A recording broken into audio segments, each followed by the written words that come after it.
Colossenses capítulo 2.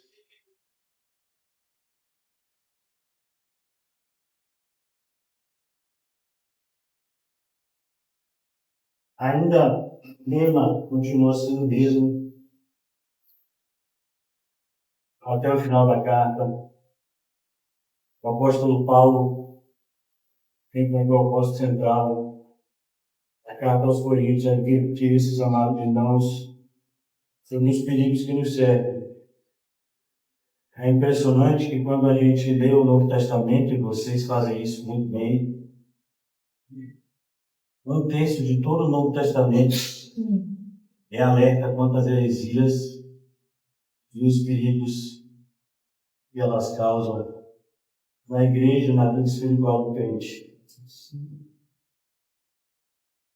Então, quando o apóstolo Paulo escreve essa carta a uma igreja que ele ainda não tinha visto face a face, como os irmãos já sabem muito bem a essa altura, o propósito dele é equipá-los o máximo possível contra os ataques sistemáticos do diabo. Preste atenção, ataques sistemáticos. O inimigo não nos ataca de forma aleatória. Ele espera por momentos estratégicos, onde há um enfraquecimento da nossa parte, uma falta de vigilância, uma decepção, um desviamento espiritual. E é justamente nesses momentos em que nos tornamos mais vulneráveis aos ataques. Nós vemos isso na própria pessoa de Cristo.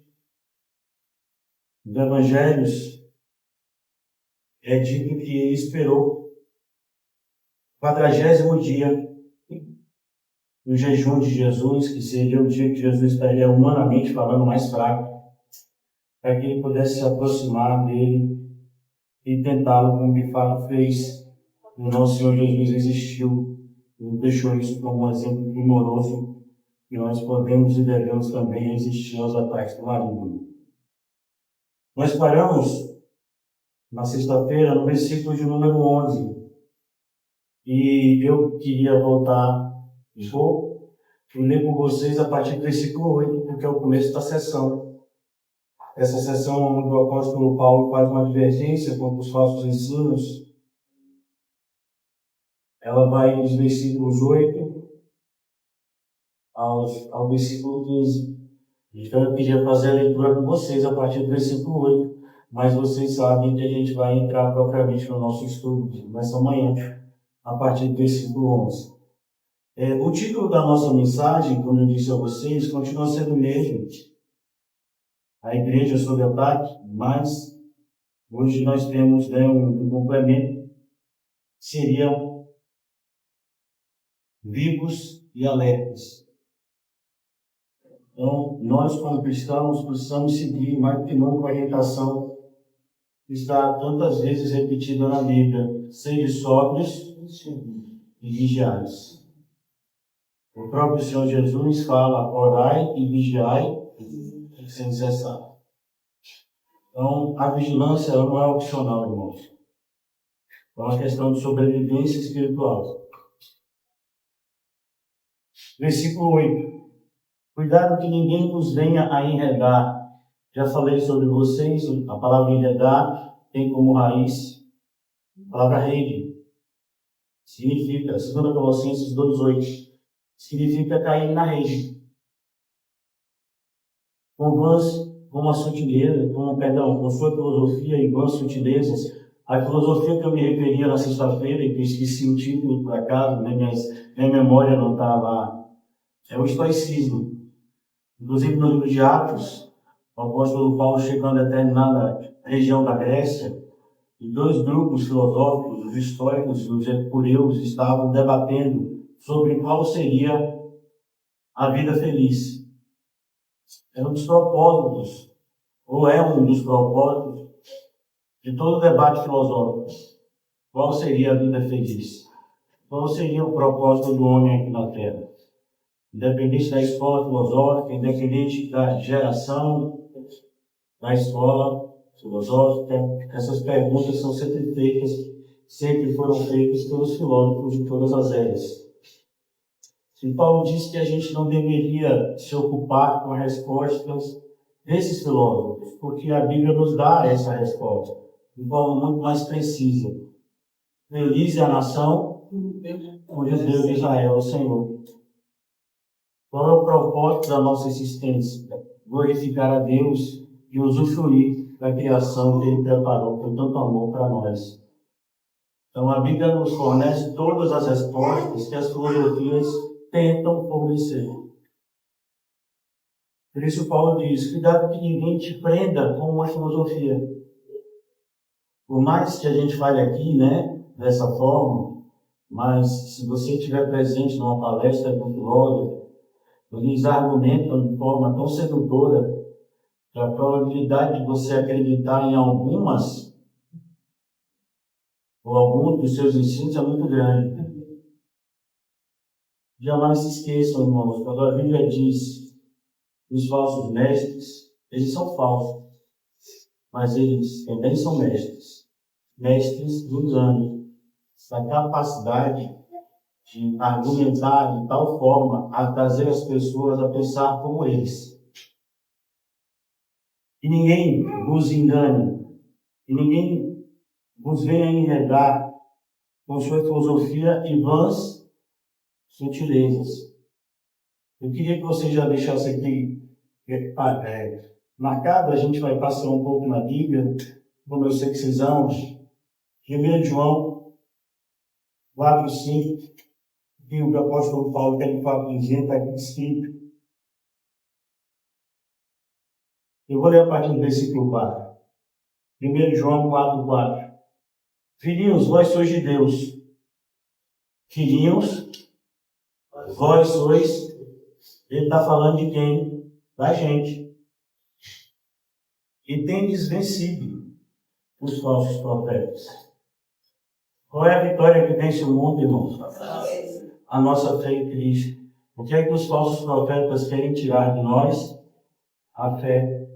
É o que está escrito, inclusive, em Judas: batalhem diligentemente pela fé que uma vez de todas foi dada aos santos. Filhinhos, vós sois de Deus e tendes vencido os falsos profetas, porque maior é aquele que está em vós do que aquele que está no mundo. Você tem convicção disso? Deveria. Isso que a gente não deveria, se sentir ameaçado por esses eruditos, mas simplesmente ter uma vigilância em relação aos seus ataques. Porque a nossa fé em Cristo nos concede poder suficiente para triunfar sobre qualquer argumentação antibíblica. Versículo 5 é o que eu quero falar com vocês propriamente, nos conecta ao texto de Colossenses. Eles procedem do mundo. Quem procede do mundo, irmãos? Os falsos mestres, que aqui são apresentados como falsos profetas, e são sinônimos de falsos mestres. Eles procedem do mundo. O que significa ter a procedência? Eles vêm do mundo. O mundo é o habitat deles. É como, por exemplo, qual é o animal mais comum de se ver lá em Tucuruí? Com certeza não é o mais comum de se ver aqui. Até porque a fauna de lá é diferente da fauna daqui. Quando eu peguei ela de surpresa, ela ficou nervosa, não só por causa disso. Então, veja que os peixes que a gente vai encontrar aqui no Porto da Barra, no Farol da Barra, os irmãos que gostam de pescar, vai ser diferente dos peixes que a gente vai encontrar lá. Então ele diz, procedência, procede. Os falsos mestres, eles são do mundo. Então o que eles falam é exatamente aquilo que eles sabem muito bem, que são as coisas do mundo. Deixe, para a gente ficar ainda mais expert nisso daqui, deixe gravado o 1 João, a gente vai voltar para cá, viu? Antes de voltar para vocês. Mas vamos rapidamente em 1 Coríntios, vai ficar mais claro ali para vocês. 1 Coríntios, capítulo 2.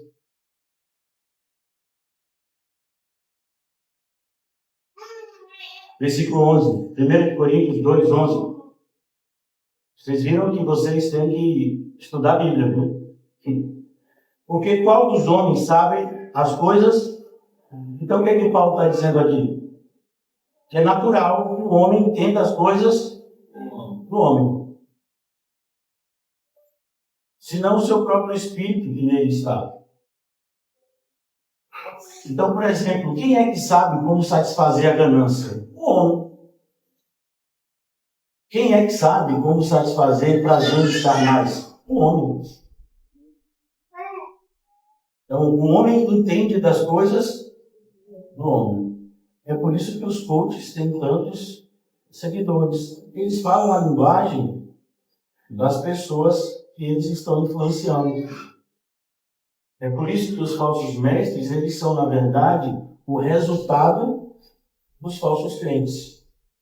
Os falsos crentes, eles são os levantadores dos falsos mestres. Pelo menos é o que está escrito no 2 Timóteo. Então, mais uma vez aqui, 1 Coríntios 2. Porque qual dos homens sabe as coisas do homem, senão o seu próprio espírito que nele está? Assim também as coisas de Deus ninguém as conhece, senão o Espírito de Deus. Versículo 12. Ora, nós não temos recebido o Espírito do mundo. Temos, irmãos? E sim o Espírito que vem de Deus, para que conheçamos o que por Deus nos foi dado gratuitamente. Disto também falamos, não em palavras ensinadas pela sabedoria humana. Viu que aqui em Coríntios Paulo já está combatendo as filosofias e vãs sutilezas também, mas ensinadas pelo Espírito, conferindo coisas espirituais por espirituais. Então a gente não pode comparar as coisas espirituais com as materiais, senão a gente acaba no Salmo 73. Parece que o ímpio é que está sendo feliz e próspero. Ora, o homem natural, versículo 14, ora, o homem natural não aceita. Preste atenção, não aceita. Não é que ele não entende, ele não aceita. Então, quando você diz é melhor dar do que receber, a pessoa entende. Eu estou dizendo para ela que eu sentirei uma sensação muito melhor internamente se eu me doar do que de forma egoísta eu ficar querendo captar todas as coisas para mim. Ela entende isso do ponto de vista intelectivo. Ela não aceita. Parece que... Eu falo isso, irmãos, porque muitas vezes nós, que conhecemos o verdadeiro evangelho, dialogamos com pessoas do falso evangelho e parece que eles não entendem o que a gente está fazendo e falando aqui. Eles entendem. Eles não aceitam. É como, por exemplo, quando você ensina que não existe ministério feminino, no sentido de liderança. Então, não existe liderança feminina na igreja. A pessoa entende isso. Ela só não aceita. Quando você diz que o dízimo é bíblico, a pessoa entende isso. Ela só não aceita. Quando você diz da importância da comunhão entre os santos, da comunhão na ceia do Senhor, a pessoa entende isso. Ela só não. Nós é que muitas vezes confundimos. Então a gente fica imaginando que se a gente apresentar os argumentos de forma bem estruturada e arrumadinha, a pessoa vai compreender e ser salva. Não depende de quem quer e nem de quem pode. Você pode ser a pessoa mais organizada, você pode ter, um poder de argumentação primoroso, como dom espiritual de Deus, e apresentar argumentos bíblicos para que as pessoas creiam. Elas não vão crer por causa disso. O homem natural não aceita as coisas do Espírito de Deus. E olha o que Paulo fala. Porque lhes são loucura. Então, não é que não aceitam. É que para eles parece coisa de louco. E não pode entendê-los. A ideia de entendê-las aqui é entendê-las espiritualmente, porque como eu expliquei para vocês, do ponto de vista cognitivo, do ponto de vista, da intelectualidade, as pessoas conseguem compreender. Elas não conseguem compreender do ponto de vista espiritual. Não podem entendê-las porque elas se discernem espiritualmente. Porém, o homem espiritual, e aqui fala do ser humano, homem e mulher, independente de gênero. Porém, o homem espiritual julga todas as coisas, eu e você. Então, tudo que ouvimos, tudo que vemos, deveria ser por nós julgado. Então, eu estou assistindo esse tipo de coisa aqui. Será que eu devo continuar? Eu estou me relacionando com esse tipo de pessoa no trabalho, no bairro, sei lá, em qualquer ambiente. Será que eu devo continuar com isso? Eu estou praticando alguma coisa na minha vida, algum hábito na minha vida, algo tem se tornado hábito na minha vida. Será que eu devo persistir nisso? Tem feito bem para mim do ponto de vista espiritual? Então, o cristão, ele deve discernir todas as coisas. Paulo vai dizer nessa mesma carta aos Coríntios que o cristão está num patamar onde ele sabe que todas as coisas lhe são lícitas. E a questão é a conveniência. Me convém fazer isso agora? Porém, o homem espiritual julga todas as coisas. Mas ele mesmo não é julgado. E a ideia aqui não é que a gente não é julgado por ninguém. É no sentido de que o homem humano não pode nos julgar. Nós somos julgados pela palavra. A palavra de Deus é a balança que pesa a todos. Nós sabemos disso. O mundo não. Mas nós sabemos. Por isso que Paulo vai dizer, nessa mesma carta, mais adiante, no capítulo 11, quando ele trata do assunto da ceia do Senhor, examine esse homem a si mesmo. Então veja, não é que a gente não se sente julgado. A gente não se sente julgado pelo mundo. Porque o mundo não tem condições de nos julgar. Então o mundo não tem condições de dizer se eu sou um bom pai ou um pai ruim. O mundo não tem condições de dizer se eu sou um amigo bom ou ruim. O mundo não tem, ele não tem argumento suficiente para diagnosticar isso. Porque o Cristo deste século cegou o entendimento deles. O homem espiritual julga todas as coisas, mas ele mesmo não é julgado por ninguém. Porque somos julgados pela palavra, não pelas pessoas do mundo. Pois quem conheceu a mente do Senhor, que o possa instruir? Nós, porém, temos a mente. É isso que o apóstolo Paulo também está trabalhando nos Colossenses, na carta aos Colossenses. Mas antes da gente voltar aos Colossenses, vamos voltar para onde? 1 João 4. Irmão, vocês só não vão aprender a manusear a Bíblia de vocês se não quiserem. 1 João 4, versículo 5. Vou enviar água, meu irmão, estou vendo assim.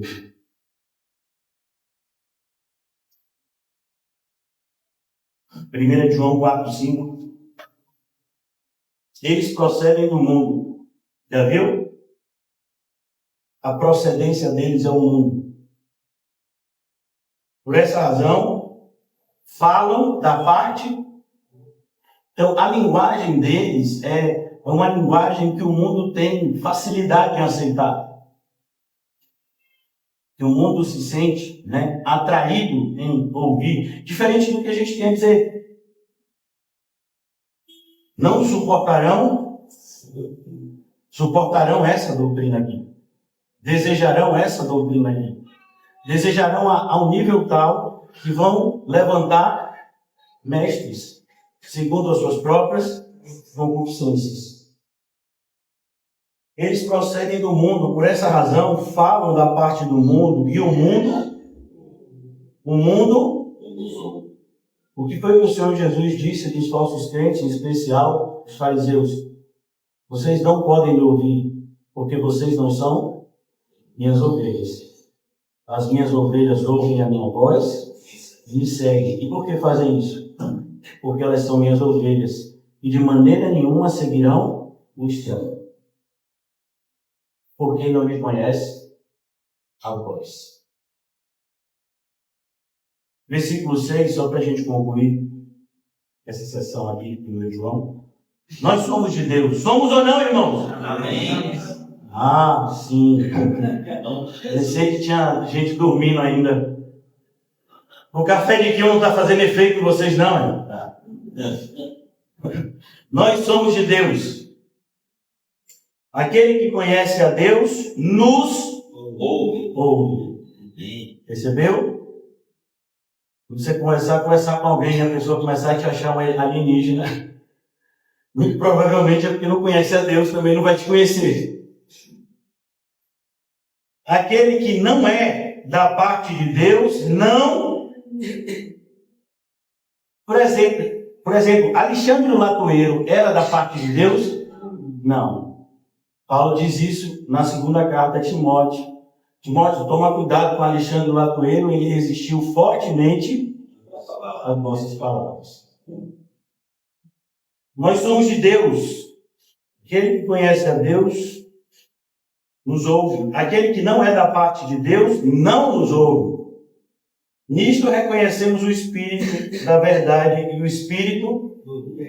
Então você conhece isso? Você tem esse tipo de discernimento? Porque isso, irmãos, é questão de segurança espiritual. E quando eu estou falando de segurança espiritual, não estou dizendo que você vai perder a salvação, até porque a salvação não é sua para você perdê-la. O que eu estou falando é dos perigos. Os perigos que trazem danos dolorosos, que poderiam ser evitados se fôssemos mais atentos e diligentes. Se fôssemos mais vigilantes. Então eu quero voltar com vocês agora para Colossenses, capítulo 2. Nele também fostes, versículo 11. Perdão, versículo 8. A tradição de homens, dos homens, conforme os rudimentos do mundo, e não segundo Cristo. Então a gente tem que tomar muito cuidado, irmãos, como cristãos, principalmente nessa época do ano, de esse tipo de assunto é passado para a gente de forma assim tão normal, tão normalizada, e parece que o cristão não tem problema, não. Se relacionar com isso. Então as pessoas vão dizer para você, né, coisas como: e aí, vai passar o fim de ano perto da praia? Por quê? Porque dá só, pula 7 ondinhas. Não, não. E você sabe que esse ano Saturno vai estar de um jeito, Netuno de outro, então o ano vai ser dessa forma. Não sei não. Então nós como cristãos temos que tomar muito cuidado com essa influência perniciosa do mundo em relação a esse tipo de movimento. Como se esses elementos da natureza, todos eles criados por Deus, exercessem sobre nós algum tipo de influência à parte de Deus. Então, como cristãos, temos que tomar muito cuidado com esse tipo de influência, às vezes entra na nossa vida de forma imperceptível e se aloja no nosso inconsciente. Porquanto nele habita corporalmente toda a plenitude da divindade. Em Cristo há toda a plenitude da divindade. Também nele estáis aperfeiçoados. A ideia de Paulo, irmãos, é mostrar para os irmãos em Colossos que eles não precisavam nada além de Cristo. Para se tornarem os cristãos que eles deveriam ser. Também nele estáis aperfeiçoados. Versículo 10 de Colossenses 2.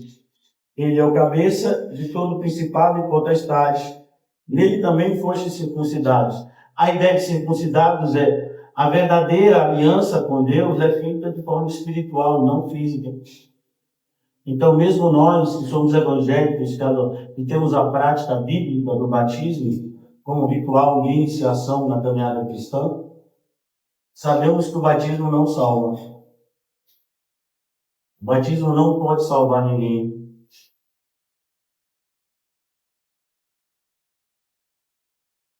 Ele é o cabeça de todo principado e potestade. Nele também fostes circuncidados, não por intermédio de mãos, mas no despojamento do corpo da carne, que é a circuncisão de Cristo. Então, o que Paulo quer mostrar aqui é que a nossa separação, ela é feita de forma espiritual. Quando cremos em Cristo, como Pedro vai pregar no dia de Pentecostes, em Atos capítulo 2, creiam que terão seus pecados perdoados e receberão o dom de Deus pelo Espírito Santo. Versículo 12. Tendo sido sepultados, sepultamento significa o quê? Bom. E eu quero mostrar para vocês o que Paulo está querendo dizer. Vamos abrir rapidamente em Gálatas.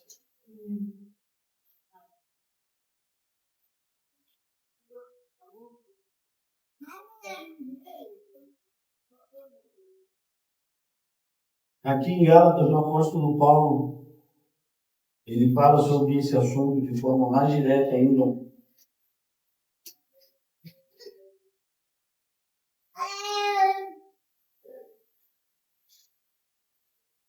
Gálatas.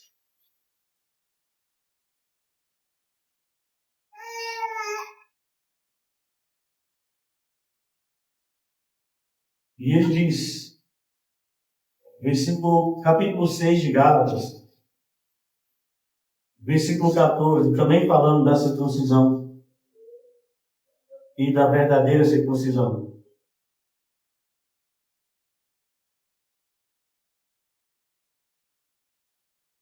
Versículo 14, Gálatas 6, 14. Mas longe esteja de mim gloriar-me, senão na cruz de nosso Senhor Jesus Cristo, pela qual o mundo está crucificado para mim. Irmãos, vocês não viram nunca ninguém crucificado, mas eu tenho certeza que assistiram muitos filmes que mostram isso. O crucificado, irmãos, ele não pode mais sair de lá. Ele só vai sair de lá morto. A partir do momento que ele é pregado naquela cruz, ele já está sendo considerado como morto. A sua morte já tem uma questão de tempo, pode ser mais rápido ou mais devagar. E os tomam para apressar a morte dos ladrões da cruz, quebraram-lhes as pernas.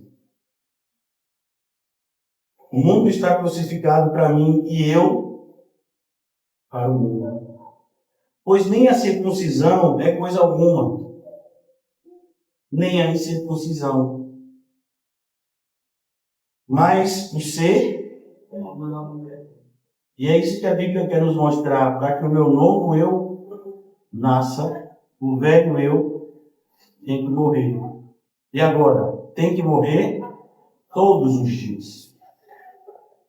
Por mais que a gente mate o nosso velho eu, ele sempre nasce, ele sempre volta. Lutero disse, no momento do meu batismo eu achei que tinha morrido meu velho eu. No outro dia eu descobri que o miserável sabia nadar. Então veja como é imperativo essa questão da mortificação diária da carne. Não é algo que a gente faz de uma vez por todas. Não, é algo que a gente tem que fazer sempre. Paulo disse isso já aqui na carta aos Gálatas, a gente já está no final, e ele fala isso no capítulo 5, da luta da carne contra o espírito, do espírito contra a carne. Versículo 15, pois nem a circuncisão é coisa alguma, nem a incircuncisão, mas o ser, nova criatura. E a todos quanto andarem de conformidade com esta regra, paz e misericórdia sejam sobre eles e sobre o Israel de Deus. Quanto ao mais, ninguém me moleste, porque eu trago no corpo as marcas de Jesus. Então, vamos orar para que a gente possa dizer essa frase também, muito em breve. Voltando agora para Colossenses, irmãos, versículo 12, do capítulo 2. Tendo sido sepultados juntamente com ele no batismo. Então, o batismo é a nossa profissão de fé oficial. Diferente do que tem se praticado na maioria das igrejas, que tem esse negócio de apelo, que é antibíblico. Produz uma série de erros. Então, quando é que você inicia de fato na caminhada cristã? No batismo. Tendo sido sepultados no batismo, juntamente com ele, no qual igualmente fostes ressuscitados. Porque isso acontece de forma simultânea. Então, morre o velho homem, nasce a nova criatura. Fostes ressuscitados mediante a fé no poder de Deus. Então, você tem fé no poder de Deus? É o que Hebreus vai dizer, por exemplo, no capítulo 11. Sem fé é impossível agradar a Deus. Porquanto todo aquele que se aproxima de Deus precisa acreditar que Ele existe e que é galardoador de todos aqueles que o buscam. Paulo, né, que até pouco tempo, 100 anos atrás, era tido como autor da carta aos Hebreus, quase por unanimidade. Hoje não se fala mais nisso, né? Ele só apenas o autor da carta aos Hebreus. Ele está querendo mostrar que você precisa acreditar no poder de Deus.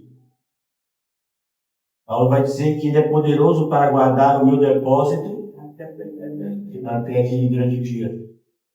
Fostes ressuscitados mediante a fé no poder de Deus, que o ressuscitou dentre os mortos. E a vós outros que estáveis mortos, como é que a gente estava morto se a gente estava vivo? É o que está escrito em Efésios. Nós estávamos mortos espiritualmente, em delitos e pecados. E a vós outros que estáveis mortos pelas vossas transgressões e pela incircuncisão da vossa carne, vos deu vida. Vos deu, o verbo aqui, irmão, é o verbo dar. Não é o verbo merecer. Ele nos deu. Juntamente com Ele, perdoando a todos os nossos. E aqui todos, irmãos, tem uma aplicação muito mais ampla do que uma leitura superficial pode nos trazer. A ideia de todos aqui não é só todos os pecados que cometemos. A ideia aqui é presente, passado e futuro. Até porque para Deus não existe presente, passado e futuro. Deus, ele é atemporal. Ele vive fora da realidade do tempo. Até porque o tempo só pode ser medido por conta da corrupção. A interação que o tempo tem com as coisas. Para Deus, não. Para Deus, o tempo não existe. O tempo só existe para nós que somos criaturas. E sofremos com a ação do tempo. Então, quando ele diz, e a vós outros que estáveis mortos, versículo 13, perdoando todos os nossos delitos, é todos, presente, passado e futuro. Você é um filho de Deus e você faltou vigilância e caiu. Você perdeu a salvação? Não, você ganhou de presente. O que é que papai faz? Corrige, né? Quem já foi corrigido por Deus sabe que é uma coisa assim que é bem dolorosa. Vos deu vida juntamente com Ele, perdoando todos os nossos delitos, tendo cancelado, O que é cancelado, Luiz? Quando você cancela algo, você torna aquele algo sem efeito. Então, não imagine que Deus vai cancelar o escrito de dívida contra você, depois daqui a pouco você vai trazer ele ativa. Não existe essa possibilidade. É isso que Paulo quer mostrar aqui, né? Porque a heresia dos Colossenses, segundo alguns estudiosos, consistia nessa ideia de que, tipo assim, Cristo fez a primeira parte, agora é com a gente. E se a gente não fizer, né, exatamente as coisas como devem ser feitas, a gente vai perder a salvação. Não, a salvação não se perde. E não existe perfeição da nossa parte desse lado da eternidade. O que deve existir, como fala Spurgeon, é um coração que deseja ser perfeito. e que sofre com cada erro que decepciona o nosso Pai amado. Mas não deveríamos esperar perfeição nem de nós, nem de ninguém. Porque dessa parte da eternidade isso é impossível.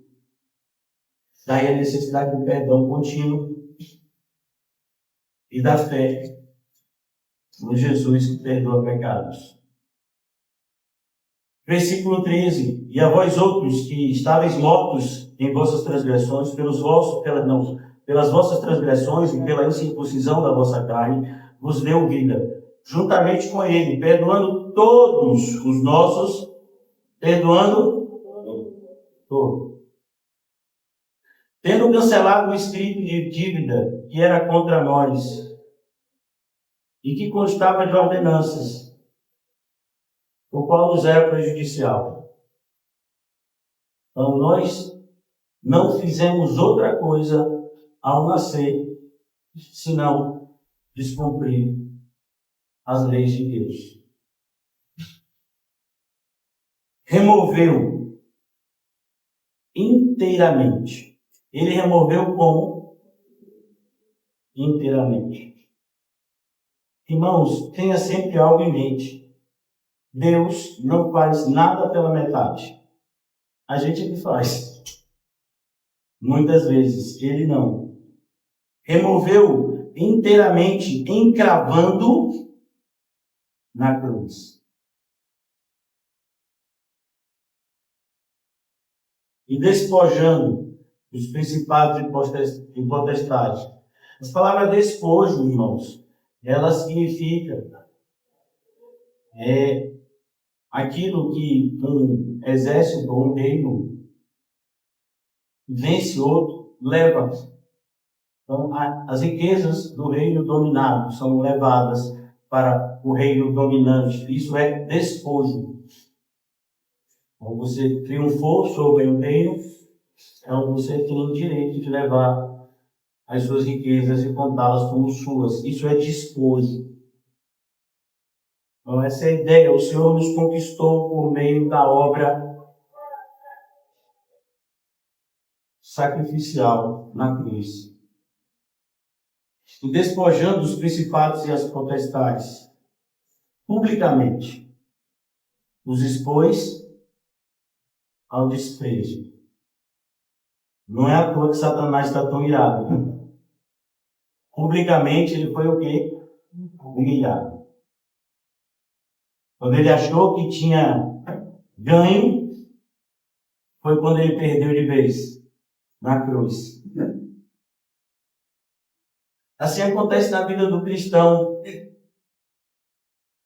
Se não vejamos, deixe marcado aqui, e vamos voltar para uma carta que a gente já leu, mas vamos ver outra parte, 1 Coríntios.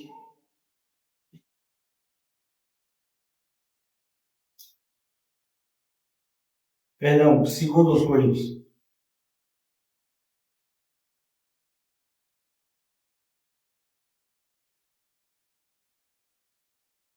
2 Coríntios.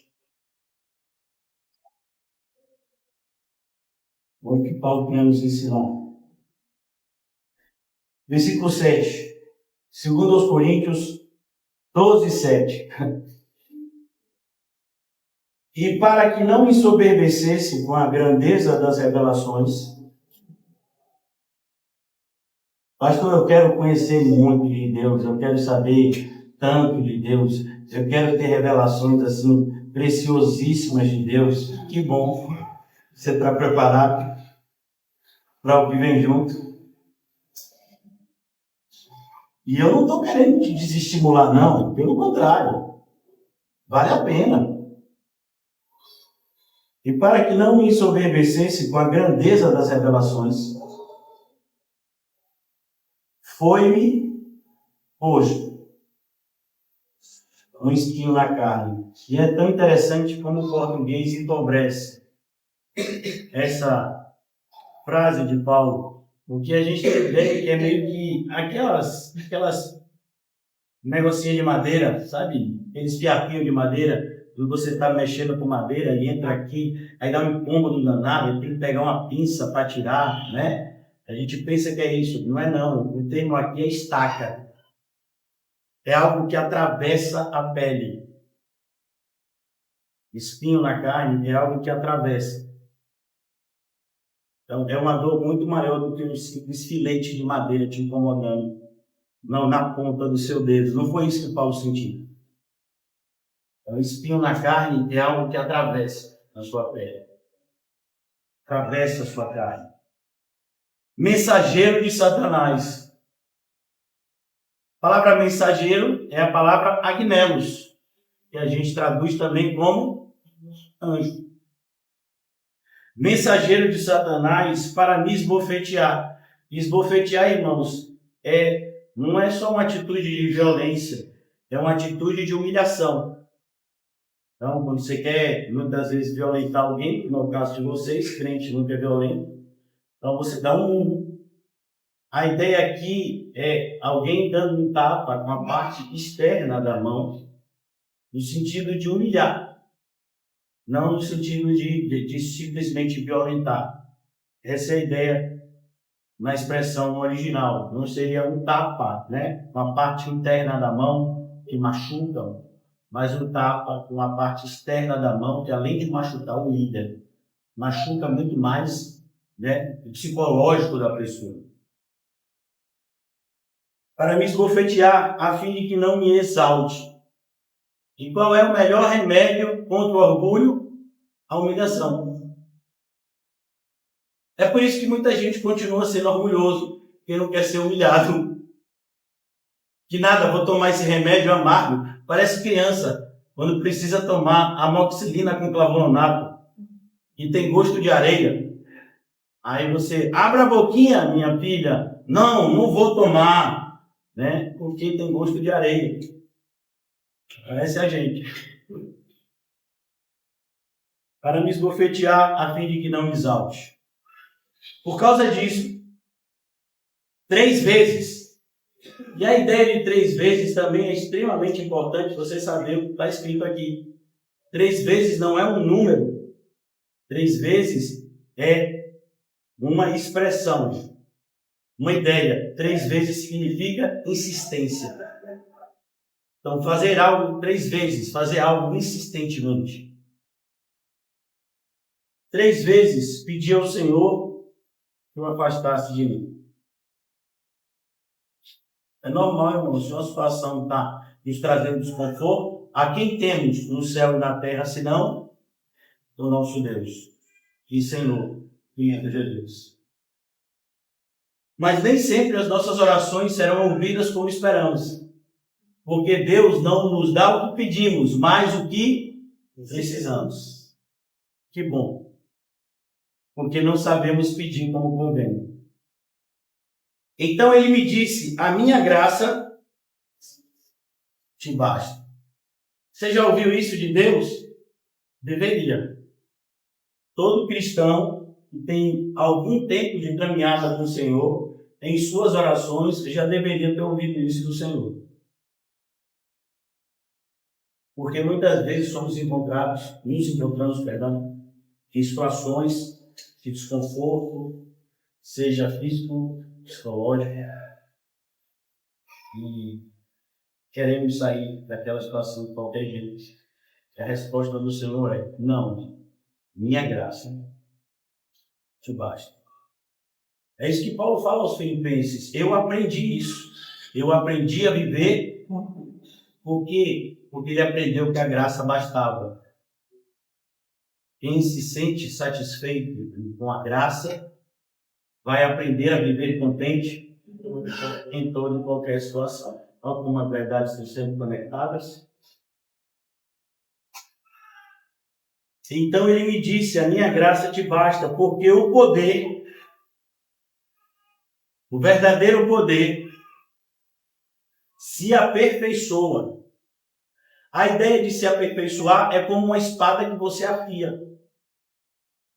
É como um diamante que é lapidado para ficar ainda mais brilhante, ainda mais valioso. O poder se aperfeiçoa na fraqueza. Olha como é o contrário do que o mundo ensina para a gente. Que o poder se aperfeiçoa na força. Então, você quer ser bom em alguma coisa, seja forte. Aí o Senhor vem e diz, não, o meu poder se aperfeiçoa na fraqueza. Porque eu resisto aos soberbos. Quanto aos humildes, eu lhes concedo graça. Onde é que está isso? Tiago. Então ele me disse, a minha graça te basta, porque o poder se aperfeiçoa na fraqueza. Olha, irmãos, o que acontece aqui deveria acontecer com a gente. Quando nós somos exortados pelo Senhor, quando em oração, temos uma resposta, como Paulo teve aqui do Senhor, a nossa postura deveria ser uma postura de mudança. Sabe? É como diria, é uma chave que vira, né? É uma página que se vira.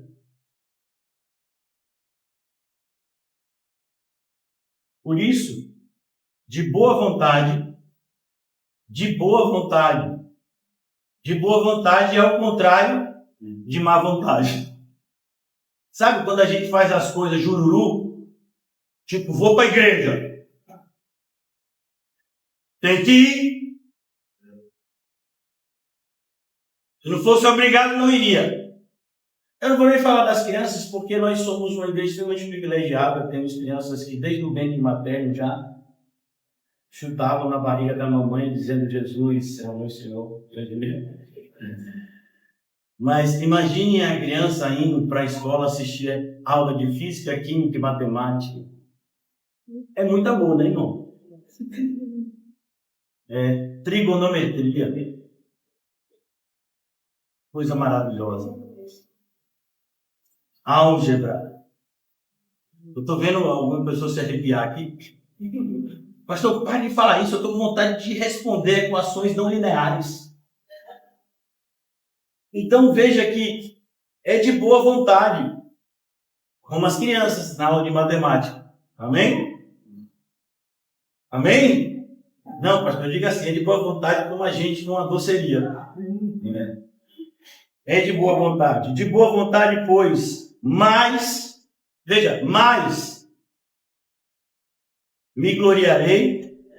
Porque Paulo não só se gloriava nas fraquezas, como alguma pessoa pode chegar a erro, entendendo de forma, lendo de forma superficial. Paulo se alegrava em tudo. Eu aprendi a viver contente em toda e qualquer. Então, quando Deus manifestava o seu poder por meio da vida de Paulo, isso não lhe trazia tristeza. Mas o que Paulo está dizendo aqui é, mais me gloriarei nas fraquezas. E por que, Paulo, você vai se gloriar mais nas fraquezas? Ele explica. Para que sobre mim repouse o poder de Cristo. Veja, irmãos, as áreas da nossa vida onde a espiritualidade é mais visível, onde a espiritualidade se faz, se percebe de forma mais poderosa, é justamente as áreas da nossa vida que a gente tem plena convicção de que sem Cristo não consegue fazer nada. Mas veja, tem muitos aqui, maioria, que a gente vem, cai nesse erro. Não, em relação a isso aqui eu sei o que fazer. Então, não é o caso dos irmãos que cantaram aqui, todos são espirituais, estão fazendo um ótimo serviço cristão, graças a Deus. Mas imagine alguém que vai se preparar para louvar e não, louvor é comigo. Eu sei louvar. Eu sei como tocar os instrumentos, eu sei as músicas, eu sei. Eu sei, inclusive, palavras para falar durante o louvor que vão fazer com que os irmãos se emocionem. Eu sei fazer isso. Veja, isso não é poder de Deus. Isso é influência humana. Lembra? O homem tem esse tipo de capacidade de interagir com o espírito do homem. Isso não é poder de Deus. E muitas vezes é assim que se faz na igreja. Por exemplo, administração eclesiástica. Como nós vamos administrar a igreja do ponto de vista prático?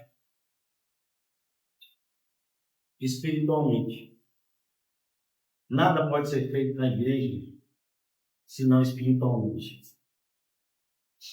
Aqui a lógica humana até vale, mas ela não está em primeiro lugar. Em primeiro lugar está a nossa conexão com o cabeça, que é Cristo. É Ele que manda. E a gente se sente feliz em obedecer, né? Como servos na sua casa, que é a igreja. Então, quando Paulo está dizendo isso aqui, de boa vontade, pois mais me gloriarei eu me gloriarei mais nas o quê, irmão? Nas fraquezas. Pastor, a gente está fraco. Estou vendo. Eu acho que está todo mundo forte, porque tão fraco, né? Para que sobre mim repouse o poder de Cristo. Pelo que sinto prazer. Aqui é vocês purinho. Sabe? Não tem momento mais alegre do que quando eu leio esse texto e identifico com vocês. Como pastor, assim, é uma alegria indizível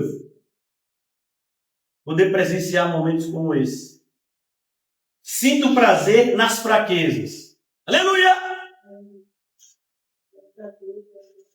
Amém? Você acordou, deu aquela pisada no chão, não conseguiu pisar no chão. Por quê? Porque cheio de dor em todo tipo de articulação do corpo. Você ainda nem identificou qual é.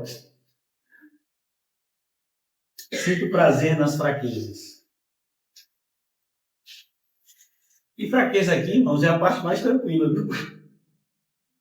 Eu sinto prazer nas injúrias. Você já foi injuriado? A pessoa olhar na sua cara e te dizer um monte de coisa feia que você não fez e ela atribui a você com toda a certeza. Você tem prazer nisso? Deveria. Aleluia! Mas não está escrito aqui. Eu não sei. Eu estou lendo o livro, eu estou lendo certo. Eu acho que só está na minha Bíblia, pelo que eu estou vendo pela reação de vocês. Eu não sei, né? Vou ler de novo para ter certeza se está na Bíblia de vocês, tá bom? Se não tiver, vocês levantam a mão. Na minha não está, viu, pastor? Pelo que sinto prazer nas fraquezas, Então, quando você for injuriado, você vai sentir o quê? Prazer. Quando você come uma torta de chocolate, você sente o quê? Quando você for injuriado, você vai sentir o quê? Torta de chocolate, injúria. Ó, que coisa assim, né? Que se conecta. Aleluia. Glórias a Deus. Nas necessidades, você vai sentir prazer nas... Rapaz.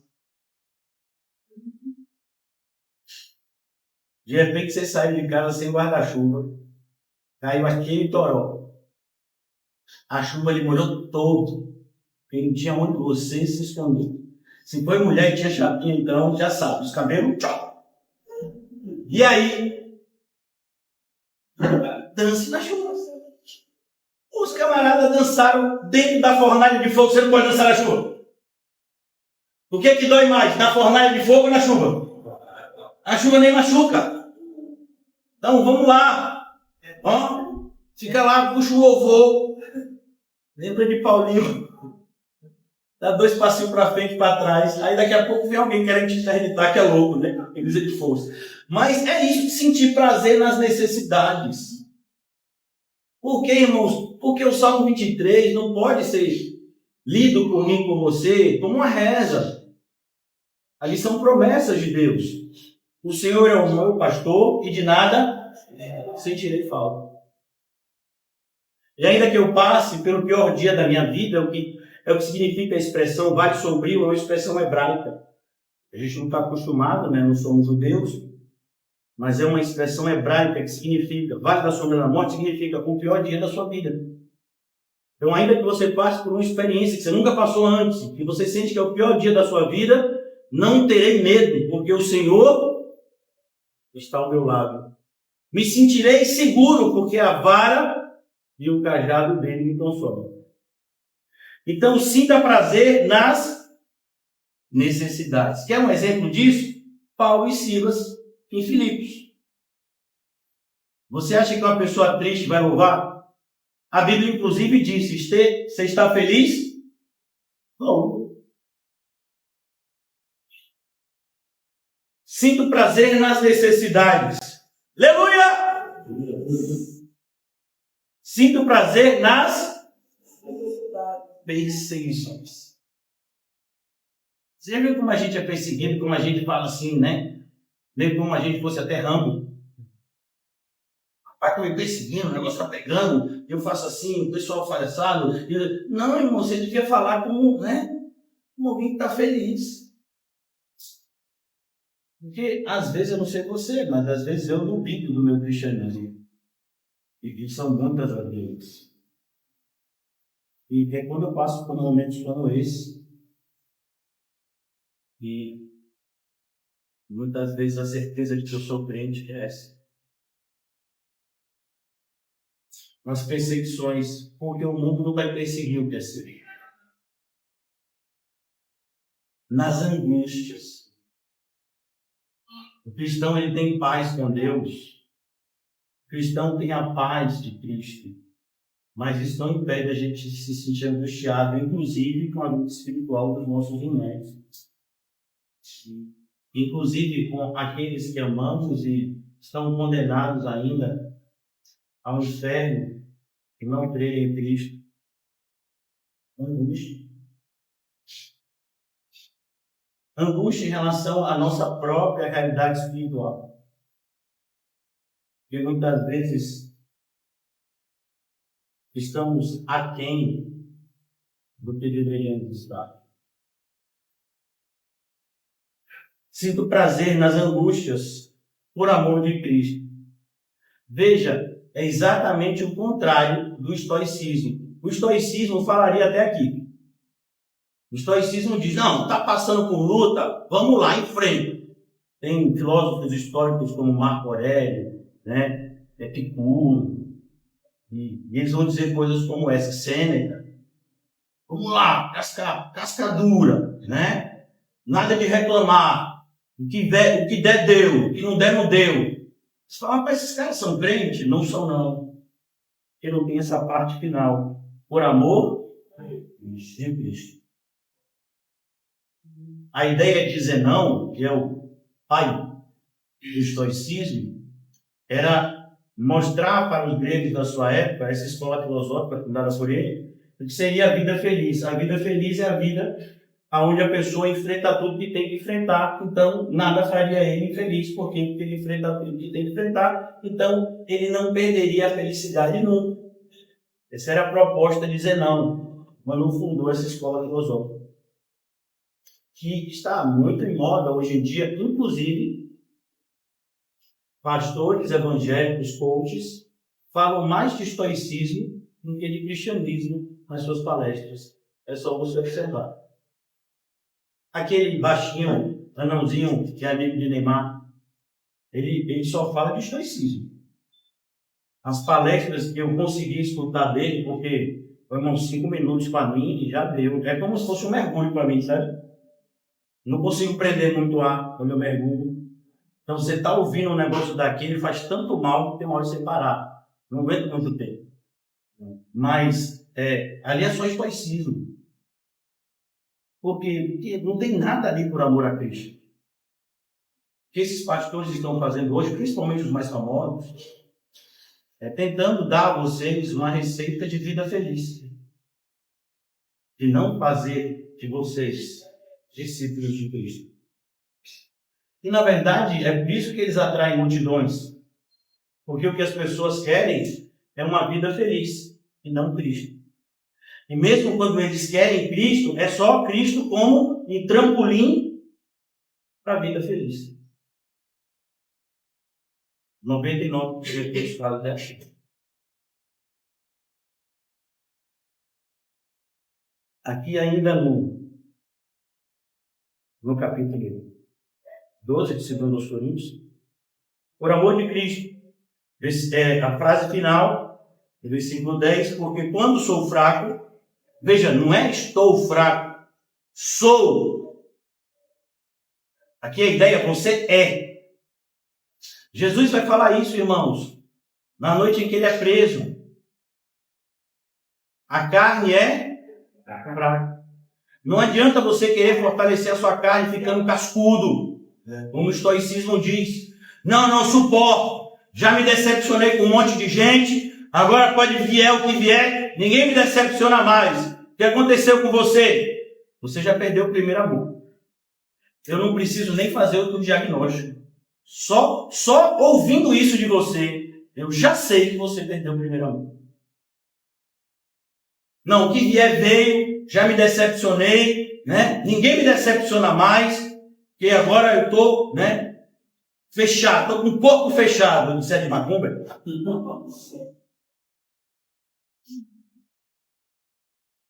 Então, cuidado. E a gente não é. Porque quando sou fraco, então é que sou forte. Mais uma vez, porque Deus resiste ao soberbo, mas o humilde ele dá graça. Isso é um princípio que não deveria jamais por nós ser esquecido no sequer. Vamos voltar ao Colossenses, a gente já está caminhando para o final do culto. Daqui a pouco vamos ceiar, dar a bênção final.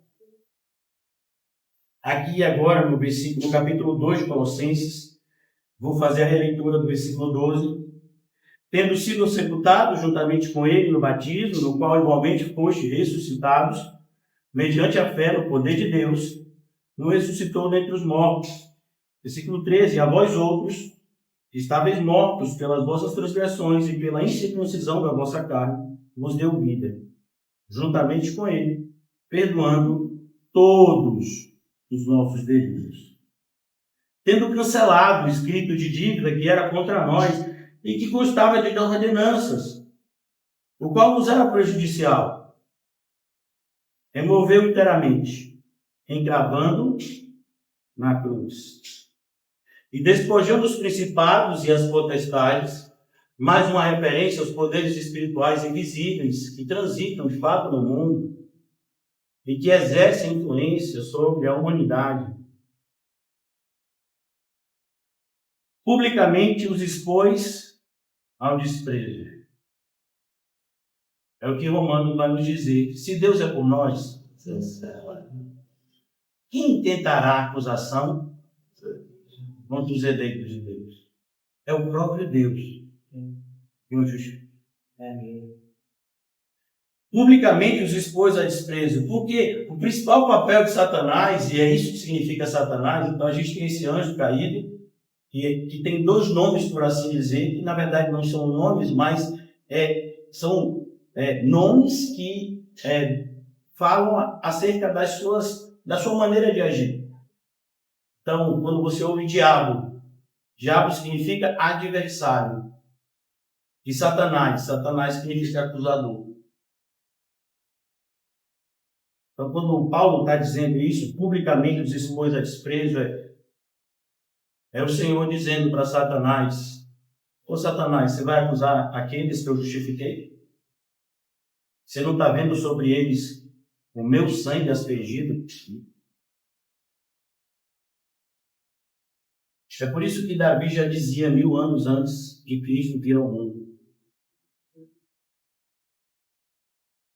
feliz aquele que Deus jamais imputará. Imputar significa colocar na conta. Imputará pecado algum.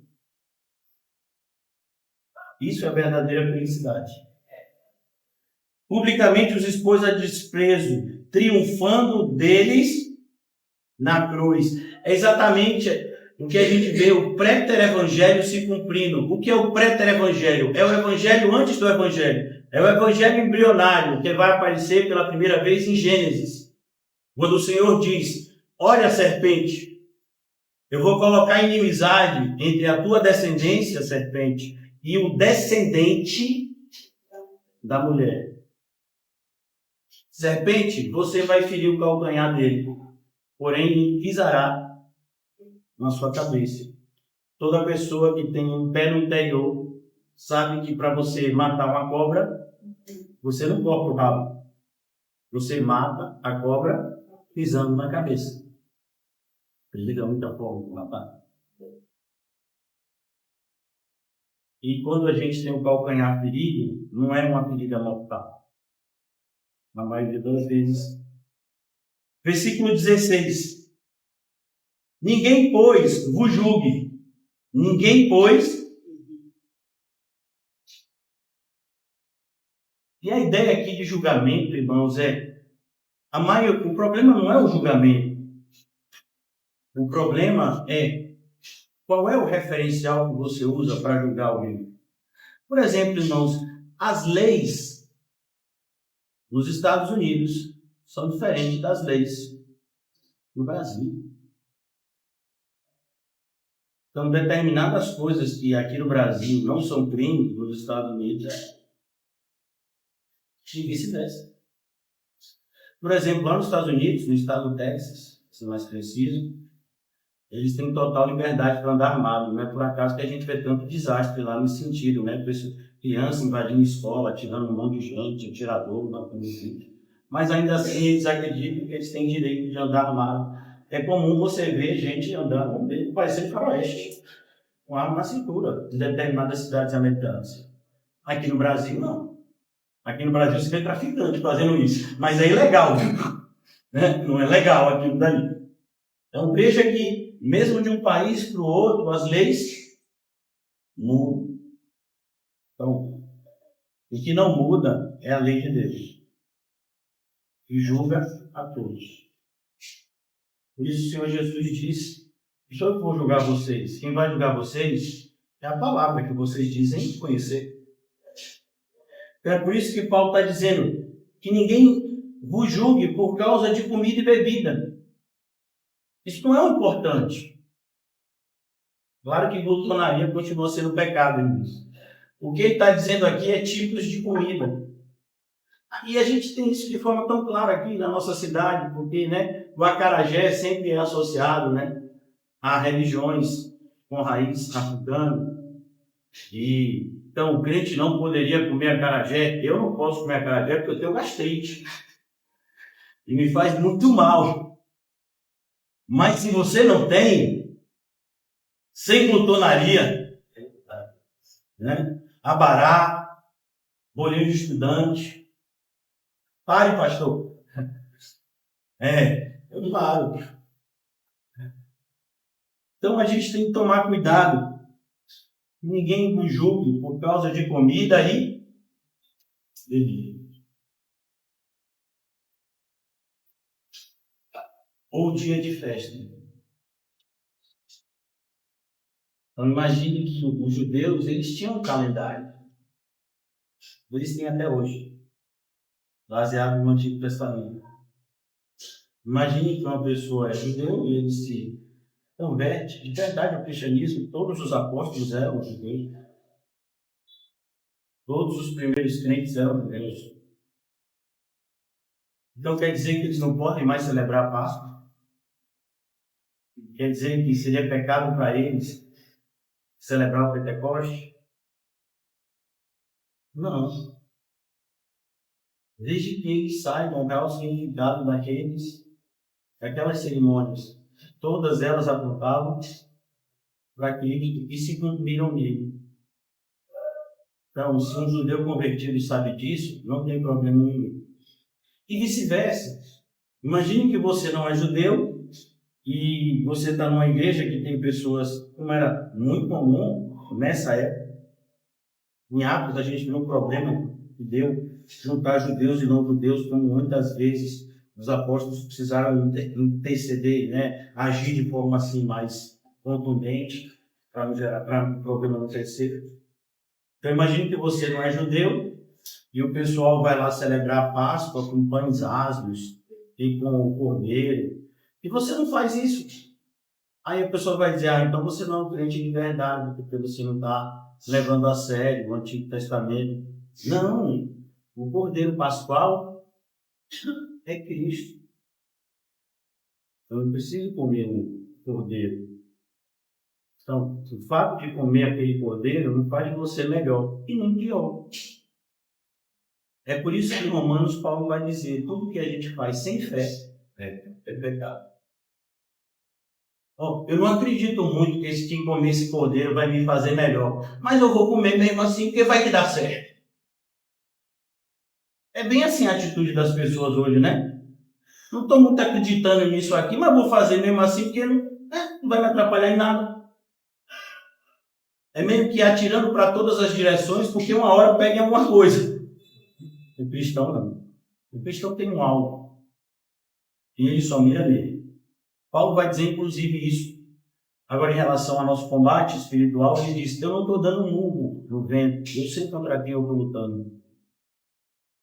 O cristão também sabe a quem deve agradar Cristo e como deve agradar Cristo. Então, nós não fazemos as coisas aleatoriamente, fazemos as coisas por um direcionamento bíblico e espiritual. Por isso ele diz o que diz: ninguém vos julgue. Ninguém, pois, vos julgue por causa de comida ou bebida, ou dia de festa, ou lua nova, ou sábados. Vocês lembram que o judeu guardava o sábado? Porque tudo isso tem sido a sombra das coisas que haviam de vir. Lembra a sombra? Porém, o corpo é de Cristo. Então, quando você olha a sombra de alguém, você consegue até ver algumas coisas da pessoa. Às vezes o formato do cabelo, às vezes o tamanho, mas é muito preciso a imagem da sombra em relação à imagem real. É isso que Paulo está querendo nos mostrar aqui. Porque tudo isso tem sido a sombra das coisas que haviam de vir, porém o corpo é de Cristo. Ninguém se faça árbitro contra vós, percebeu? A ideia é que os falsos mestres estavam entrando nas igrejas e estavam julgando os crentes de tal forma que eles estavam se sentindo culpados por não guardarem determinados, por não fazerem determinadas coisas que os falsos mestres diziam ser essenciais para que eles fossem, os crentes que deveriam ser. E Paulo está dizendo, não, que ninguém se faça árbitro contra vós outros. A figura do árbitro é a figura do juiz. Então, quem é que decide se foi pênalti ou não? O árbitro. Mesmo tendo VAR, de quem é a decisão final? O árbitro. Quem é que decide se o jogador vai ser expulso ou não? O árbitro. Paulo está dizendo que ninguém se faça árbitro contra vós outros. Preste atenção, o árbitro é um jogador? Não, ele está ali só para julgar. Na maioria das vezes ele até atrapalha. E normalmente é assim, quando a gente percebe a atitude de alguns irmãos que só fazem julgar, é porque eles não estão jogando. Eles não estão participando do combate. Eles apenas estão criticando. Que já desistiram de combater. Talvez nunca tenham combatido. Ninguém se faça árbitro contra vós outros. Pretextando humildade. Pretextando, e normalmente é assim, né? Esses falsos mestres parecem ser pessoas extremamente humildes. Alguns nem tanto. E culto dos anjos. E culto dos anjos. Eu acho interessante, eu me lembrei dos dias de como eu comecei na caminhada cristã, cerca de 16 anos atrás. E eu ouvia bastante pastores pentecostais que conheciam o falso evangelho, não conheciam o verdadeiro. É por isso que eu tenho tanto ódio do falso evangelho. Por ser o dano que ele pode fazer na prática. E eu ouvia muito um pastor do diabo, que eu não sabia que era do diabo, e hoje é deputado estadual, deputado federal, já no terceiro, quarto mandato, que é o Marcos Feliciano. Na época que eu me converti, não tinha essa tecnologia de hoje, e eu comprava DVDs. De uma vez só comprei 10 DVDs desse pastor. Eu gostava das orações que ele fazia no começo. Se eu tenho crédito no céu, envia-me espadas de fogo. Rapaz, ele falava aquilo, me arrepiava comigo. Eu ficava imaginando aqueles anjão assim, eu falava, rapaz, o negócio vai ficar bom. Meus inimigos, vocês estão mal. E os anjos vão pegar você, né? Então você vê como esse tipo de prática funciona até hoje. Cria nas pessoas, né? Uma espécie de ficção que fica parecendo realidade. E as pessoas amam esse tipo de povo. Até hoje. Ninguém faça árbitro contra vós outros, pretextando humildade e culto dos anjos, baseando-os em visões. Você já viu que toda heresia, normalmente, é baseada em alguma visão particular de alguém?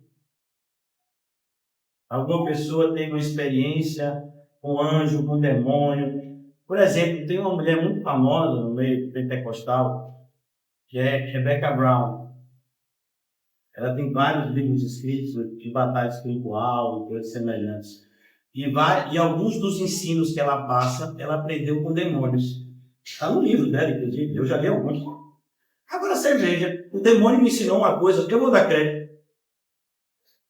Mas está lá no livro. Porque eu conheci o demônio tal, ele apareceu para mim, ele falou que ele queria fazer isso e aquilo. Rapaz, é sério.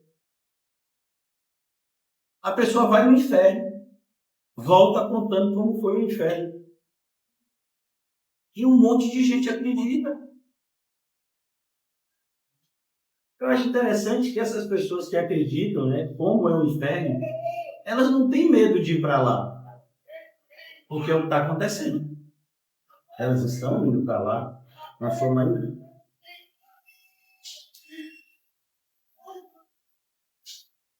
Baseando-se em visões.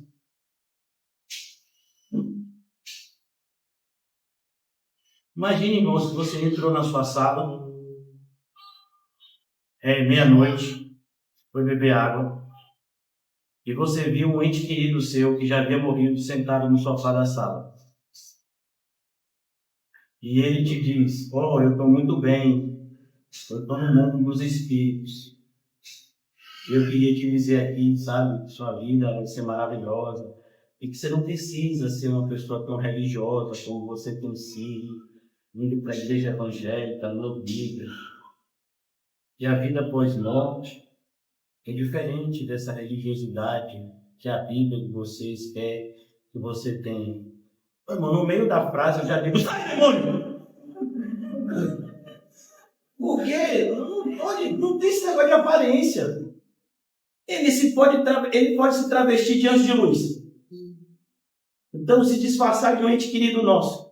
Irmão, alguém já assistiu Missão Impossível? Aquele que o ator principal é Tom Cruise?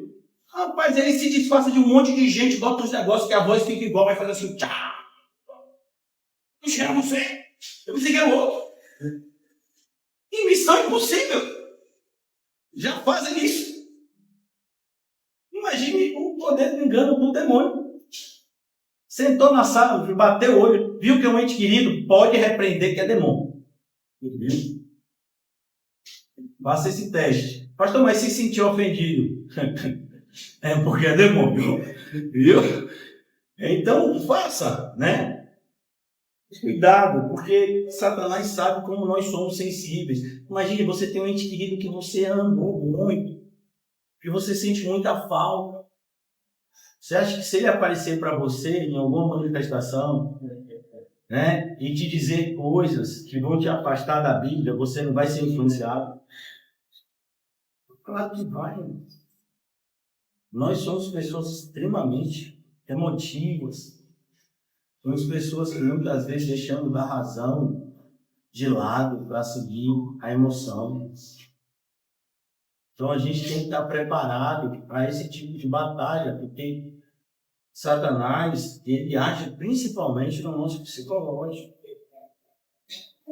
produzindo em nós sensação de medo, segurança, falsa alegria, nos influenciando a ter desejos ruins. E a gente precisa estar preparado para combatê-lo aqui. Amém? Então, encontrou alguém na sala? Sai! Em nome de Jesus. Pastor, eu posso ligar para o senhor e me orientando? Pode, irmão. Viu? Faça até uma videochamada, filme o fantasma. E aí eu digo da videochamada, sai! Né? Você tem que botar algo, bom? Vocês estão dando risada, irmão, mas eu conheço de evangelho, que acredito no fantasma, é surreal. Não é possível. A Bíblia diz, inclusive, que isso é uma prática diabólica chamada necromancia, culto aos mortos. Que foi, inclusive, o que Saul fez quando estava enlouquecendo no final da vida dele. Como é que um evangélico que lê a Bíblia acredita em Cristo, no sacrifício perfeito da cruz, sabe? Que foi batizado, que ceia. Ah, mas eu sei que era meu avô, minha avó, meu tio, sei lá. Daqui a pouco até o cachorro de estimação na infância aparece, dá 2 lambidinhas na perna, né? Então, cuidado. Cuidado, porque Satanás, ele sabe como o nosso coração é frágil e apto a um engano. Por isso Paulo fala, baseando-se em visões, enfatuado. E a ideia aqui de enfatuado é algo assim, desconexo. Não tem sentido. Mas as pessoas não precisam ter sentido nas coisas. Sabe quando uma pessoa vai para a igreja e diz, eu senti hoje que o culto foi, sabe? Não sei. É que você sente um culto. Porque o culto não é feito para produzir sensações. Aqui você tem que crescer na graça e no conhecimento. Nós estamos aqui sendo alvo de uma promessa de Cristo, de uma oração intercessória de Cristo a nosso favor, há milhares de anos atrás. Pai, santifica-os na verdade, a tua palavra, isso é o culto. Então não é para você sentir o culto. É para você aprender, é para você se aproximar mais de Cristo. É para você exercer em discernimento espiritual. É para que respostas que você precisava ouvir, que só Cristo sabia, sejam dadas no meio do culto. Baseando-se em visões, enfatuados, sem motivo algum. Percebeu? Sem motivo algum. Na sua mente carnal. Olha, preste atenção, todas as seitas evangélicas foram fundadas por pessoas que saíram de igrejas tradicionais. Todas. Adventista do sétimo dia. Ellen White e seu marido frequentavam a igreja batista, se não me engano. Os testemunhos de Jeová, os seus fundadores, a mesma coisa. Jesus Cristo, dos santos últimos dias, a mesma coisa. Então, todas as seitas foram fundadas por pessoas. E na sua grande maioria, essas pessoas tiveram visões. No meu caso de Jesus Cristo, dos santos últimos dias, que a gente chama de Mormons, o anjo Moroni, ele é aparecido e entregou ao seu fundador um outro evangelho. Um outro evangelho. O que está escrito em Gálatas? Se um anjo vindo do céu trouxer um outro evangelho que seja, não é possível, irmão. Sabe por que é possível? Porque o príncipe deste século segundo o entendimento dos incrédulos. Essas pessoas estavam no nosso meio, mas elas não eram dos nossos, porque se fossem dos nossos, teriam permanecido bonitos. Cuidado com os falsos irmãos. Eles são o pior tipo de gente que já viveu na Terra. Eu falo pior tipo de gente no sentido de mais perigoso. Que nós somos feitos da mesma matéria, mas a ideia é os falsos irmãos são os mais perigosos. Então eu quero concluir. Preciso concluir, a gente vai cear. Ninguém se faça árbitro contra vós outros, pretextando humildade junto aos anjos, baseando-se em visões, enfatuados, sem motivo algum, na sua mente carnal, e não retendo a cabeça, da qual todo o corpo, suprido e bem vinculado com suas juntas e ligamentos, cresce. Veja, é necessário que todo cristão cresça. É necessário que uma igreja local esteja em constante crescimento espiritual. Cresce o crescimento que procede de Deus. Mais uma vez, a palavra é o quê? Proceder. Os falsos mestres procedem do mundo. O nosso crescimento espiritual procede de Deus. Agora, caminhando para a nossa parte final e já preparando vocês para a ceia.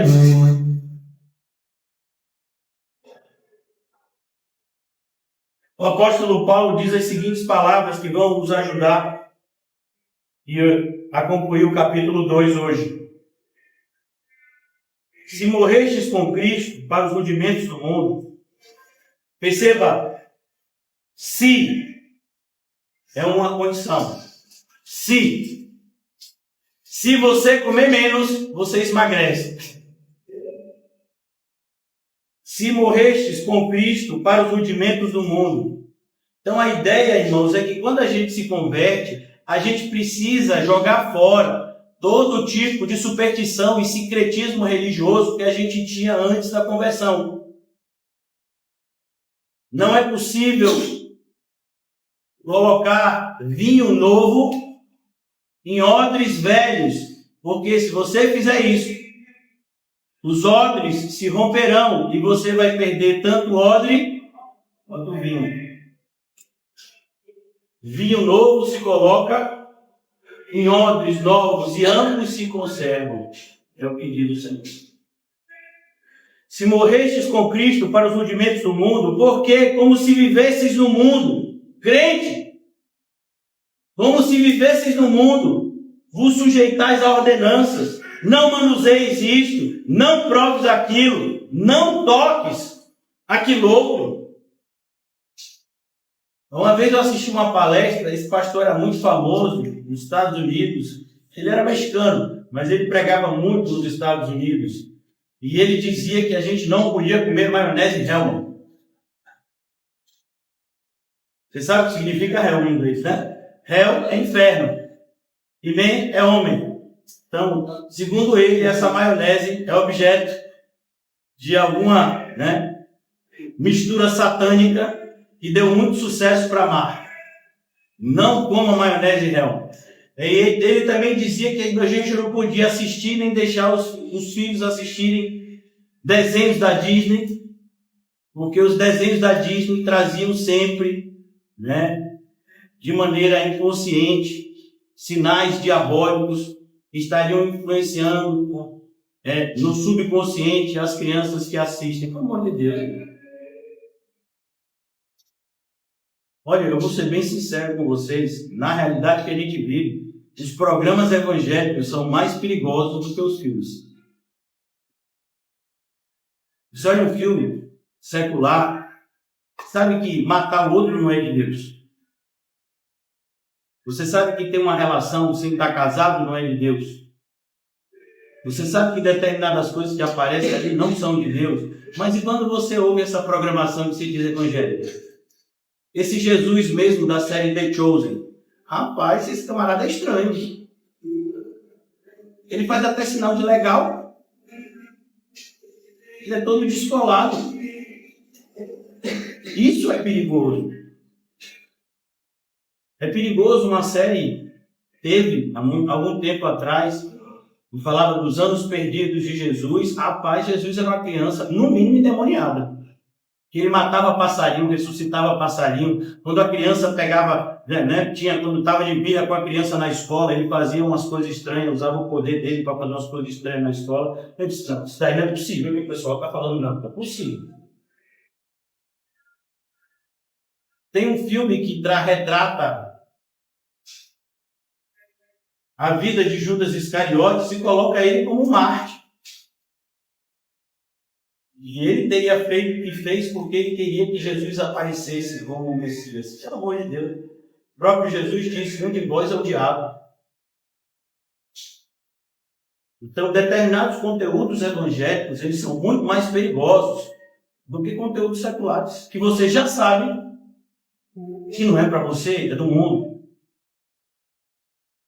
Então, é isso que Paulo está dizendo para os irmãos tomarem cuidado. Tome muito cuidado com a aparência de piedade. É por isso que Paulo fala, quando ele escreve, se eu não me engano, em 2 de Timóteo, aqueles que têm aparência de piedade e, no entanto, negam-lhe o poder, foge deles. Olha, ele manda fugir. Ele não manda combater. Ele diz foge, que o negócio aí é perigoso. Se ficar, cara. Mas a religiosidade de muitos evangélicos tem contribuído para a queda deles. Tem uns filmes... Olha, irmãos, eu vou dizer para vocês, é por isso que eu gosto de Paulo, apóstolo de Cristo, porque esse tipo de filme é milagre, na minha opinião, é milagre. Policarpo, milagre. Aí eu assisto 300 vezes, né? Por quê? Porque você vai ver os filmes evangélicos que são produzidos, irmão, é tudo triunfalismo. É teologia da prosperidade puro. Tem um filme mesmo, que eu não aguentei ver até o final, que fizeram, parece que é a continuação. Acho que é o Quarto de Guerra. Aí fizeram uma continuação, que é a Borja, né? Não. A senhora se tranca no quarto e a oração dela muda a história da humanidade, praticamente. É sério. Mas nem Paulo tinha tanto poder quando orava. Mas os evangélicos veem esse tipo de coisa, acredita, se emociona, e quer imitar, e vamos lá, vamos guerrear no quarto. É isso. Então, esse tipo de religiosidade é muito mais nociva do que a falta de religiosidade. É isso que Paulo quer ensinar aqui. Versículo 22, concluiremos no 23, se Deus permitir. Segundo os preceitos e doutrinas dos homens. Segundo os preceitos e doutrina dos homens. Interrogação, está vendo? Pois que todas essas coisas, com o uso, se destroem. Paulo está dizendo, veja que essas coisas não têm essa força que dizem ter. Porque você usa elas, elas se destroem. Como ele está dizendo aqui. Alguém já teve a experiência de comer um bolo de chocolate 2 vezes a mesma fatia? Alguém? A única possibilidade seria você comer, vomitar e comer de novo. Alguém já fez isso? Porque quando você come o bolo de chocolate, ele pode ser maravilhoso, mas ele vai ser digerido. Você pode, manusear coisas que são bonitas, mas o tempo vai corrompê-las. Por isso Paulo diz, não dê tanto crédito assim a essas coisas. Elas não merecem. Quando escreve aos Coríntios, Paulo diz, deveríamos atentar nós muito mais para as coisas invisíveis, porque estas são eternas. As visíveis, elas são passageiras. O princípio aqui é o mesmo. Todas essas coisas, com o uso, se destroem.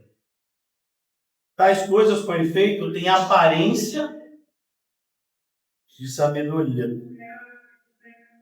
Como o culto de si mesmo. Você já viu o culto de si mesmo? Como é o culto de si mesmo? Imagine uma pessoa que está meditando. Existe uma prática, né? O que você acha que alguém faz numa sala de terapia? O que você acha que é feito em uma sala com um psicólogo? É o culto de si mesmo. Ele não quer te conectar com Deus. Ele quer mostrar para você que você deveria ser o centro do universo. Você deveria se colocar em primeiro lugar. E você deveria pensar mais em você e menos no jogo. Estou falando sala de terapia, normal. Qualquer um vai te dizer isso. Isso é o culto de si mesmo. Se você não se valorizar, como é? Então você sabe. Se você não se valorizar, ninguém vai te valorizar. Se você não se colocar em primeiro lugar, vocês sabem. Eu todo mundo calado. Rapaz, isso é o culto de si mesmo, irmão. Mas a Bíblia diz que é melhor dar todo aquele que tentar salvar a sua vida e todo aquele que a entregar por amor a Cristo, o Evangelho. Viu como é o contrário do que o mundo quer nos incutir? O que o mundo quer é que a gente cultue a gente. De todo tipo de forma.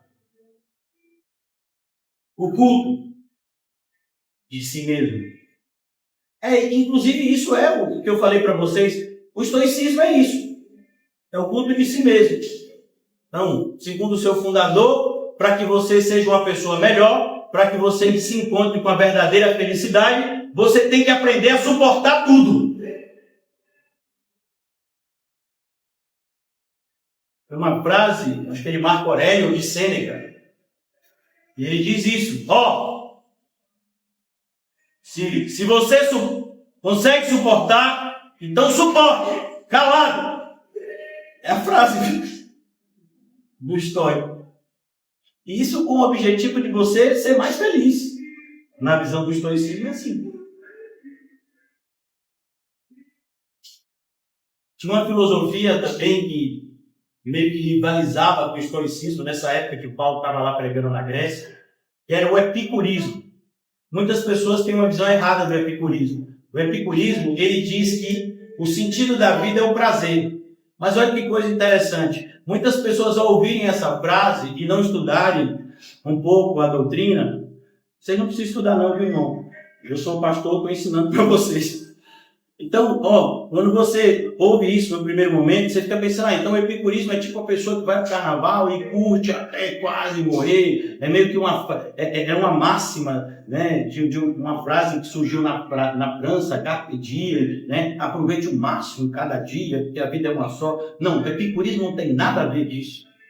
O epicurismo diz que a vida, o sentido da vida é o prazer. E por isso, você deveria se habituar a sentir prazer nas coisas mais simples da vida, porque aí você vai ter sempre prazer. É como, por exemplo, um adepto dessa filosofia, ele jamais, podendo comer pão puro, imagine que ele come pão puro a semana inteira. Chegou no final de semana, alguém ofereceu manteiga para ele. Ele não aceita. Por quê? Porque ele sabe que no momento que ele cortar o pão e botar a manteiga, experimentar o pão com manteiga, nunca mais ele vai comer o pão puro do mesmo jeito. Isso era o cerne da filosofia do epicurismo. O sentido da vida é o prazer. Mas para que você tenha sempre prazer, se mantenha sempre feliz, uma vez que o sentido da vida é o prazer, tenha prazer nas coisas simples. Então você sempre dorme no chão. Teve a oportunidade um dia de dormir no colchão. Não durma.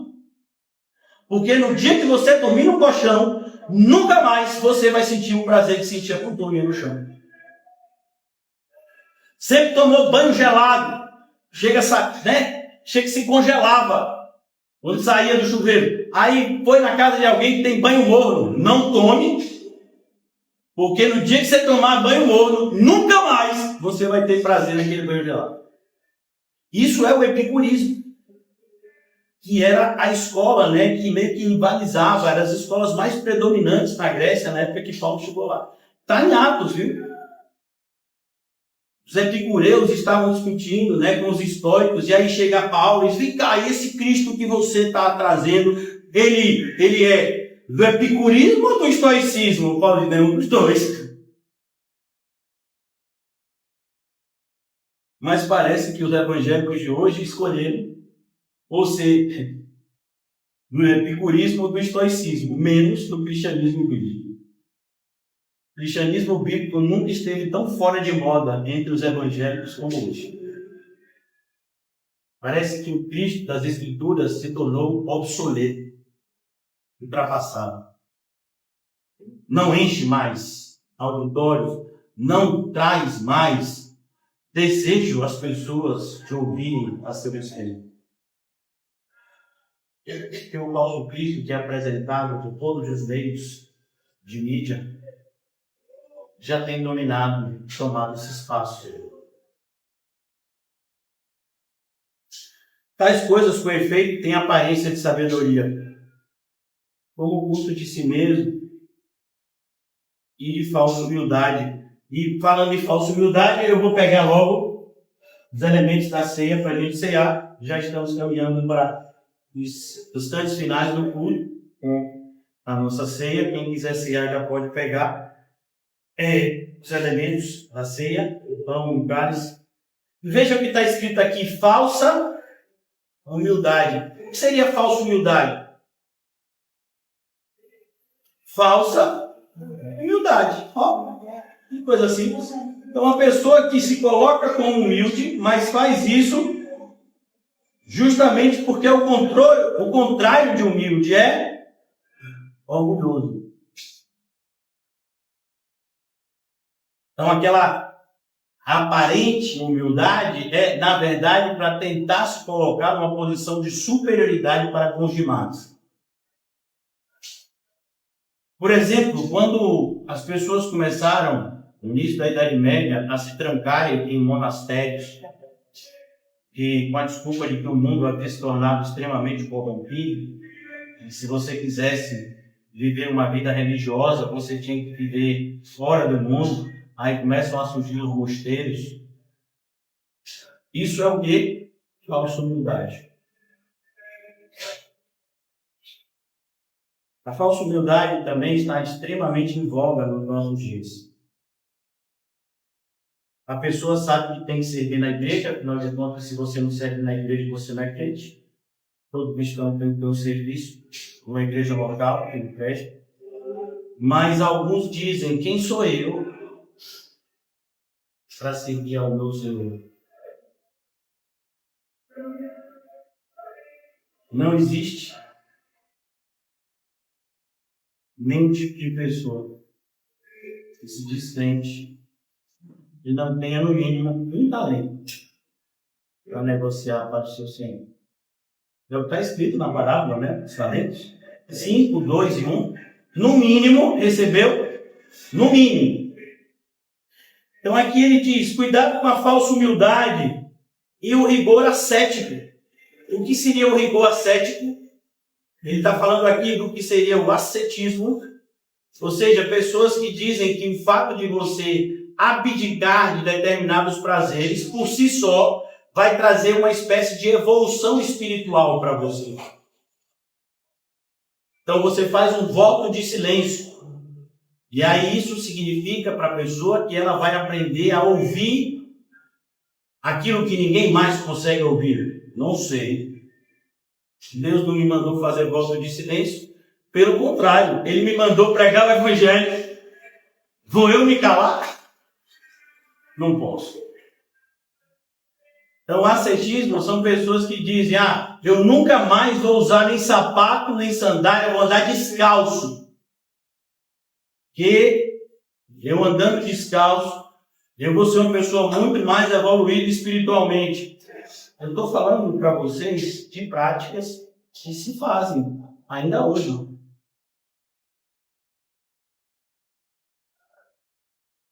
Existe um grupo no catolicismo romano que é tão radical que os próprios católicos, o próprio Vaticano tem dificuldade de lidar com eles, que é o Opus Dei. Eles fazem votos assim, sabe, inclusive a pessoa mais assim, adepta, eles colocam uma espécie que chama silício. Eles amarram uma corrente de ferro na pedra e bem porque é para sentir dor. Eles acreditam que por meio daquela dor física, eles se preparam mais para os embates espirituais. Não, de ontem não, isso é algo que acontece. Quem assistiu aquele filme famoso, Código da Vinci, mostra isso. Então a gente tem que tomar muito cuidado, porque tem voltado também, por meio do crescimento das igrejas pentecostais e neopentecostais. Se você abrir mão disso, daquilo, irmãos, eu não falo muito isso atualmente, é uma coisa minha de Deus, mas só a título de exemplo. Quando eu me converti de verdade, vocês sabem que eu cresci no falso evangelho, quando eu me converti de verdade, eu fiz um voto com Deus e abri mão do principal alimento na minha vida até então, que era o consumo de carne. Comia bastante proteína, contra uma dieta que eu fazia, e o que eu mais comia era carne, frango, carne, galinha. Eu abri mão disso. Não me tornei mais espiritual. Nunca fui mais espiritual porque deixei de pecar.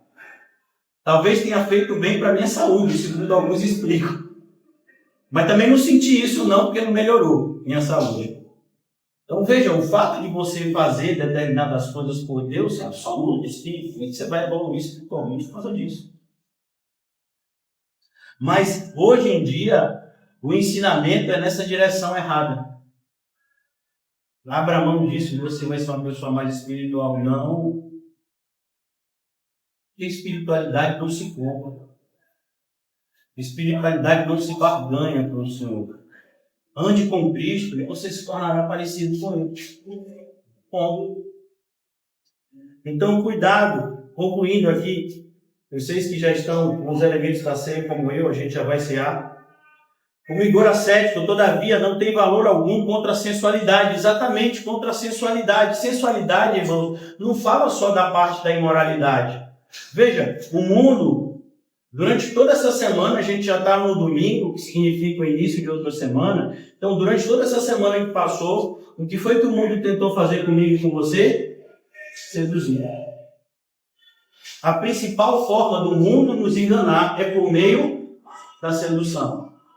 Usando os nossos sentidos contra nós. Viva. Sejamos enganados a cavar cisternas rotas, não pode reter água. Então é preciso que a gente tome cuidado, porque todo esse tipo de rigor ascético não tem poder nenhum. Queriam andar com pessoas, no maior poder aquisitivo. Queriam aproveitar mais a vida, e para isso, na ótica delas, precisavam de mais dinheiro, e se envolveram em questões que depois levaram elas à prisão.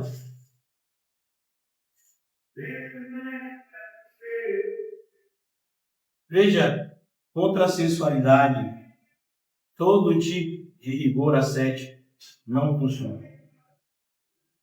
O que é que funciona contra a sensualidade? Vigiai e orai sem cessar, para não cairdes em tentação. Porque o espírito, na verdade, está pronto. Mas a carne, olhe a consciência de que sua carne isso te protege. É por isso que Paulo nos ensinou aqui hoje pela manhã, que é na fraqueza que opera Então, quando uma pessoa diz, Fulano, vamos ali comigo, você já é crente de longa data, não vai ter problema nenhum. Não, meu filho, ó, tem a carne, é fraca. Orai e vigiai sem cessar. Porque senão, irmão, todos nós, em algum momento da caminhada, vamos ser enredados. E se você é um crente, irmãos, o exemplo sempre é esse, para mim, no meu caso, trago sempre isso, um alerta. Ló. Vocês que já leram Gênesis algumas vezes, amém? Amém. Eu não vi uma fé dessa nem em Israel. Mas leram Gênesis algumas vezes, fizeram um estudo pormenorizado. E aí quando você chegou lá na vida de Ló, mais especificamente quando Ló fez a escolha, na hora de dividir, né?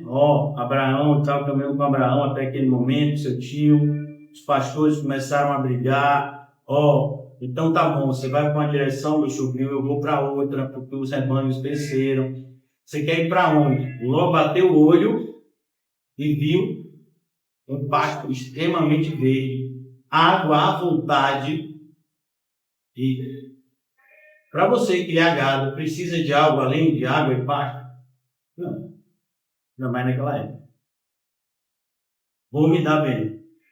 Deus me abençoou. Mas desde que ele pisou os pés em Sodoma e Gomorra, tudo que ele fez foi sofrer. A Bíblia vai dizer lá, já no Novo Testamento, que Jó era atormentado todos os dias. Todos os dias. Uma escolha ruim. Você entende as consequências de uma escolha ruim? Às vezes parece que para a gente, sofrer consequências mais graves, a gente precisa escolher um monte de coisa errada. Na Bíblia não diz isso não, irmão. Basta apenas... Quando o apóstolo Pedro, que entendia muito bem o que é o poder influenciador de Satanás, porque ele mesmo foi influenciado a falar coisas erradas,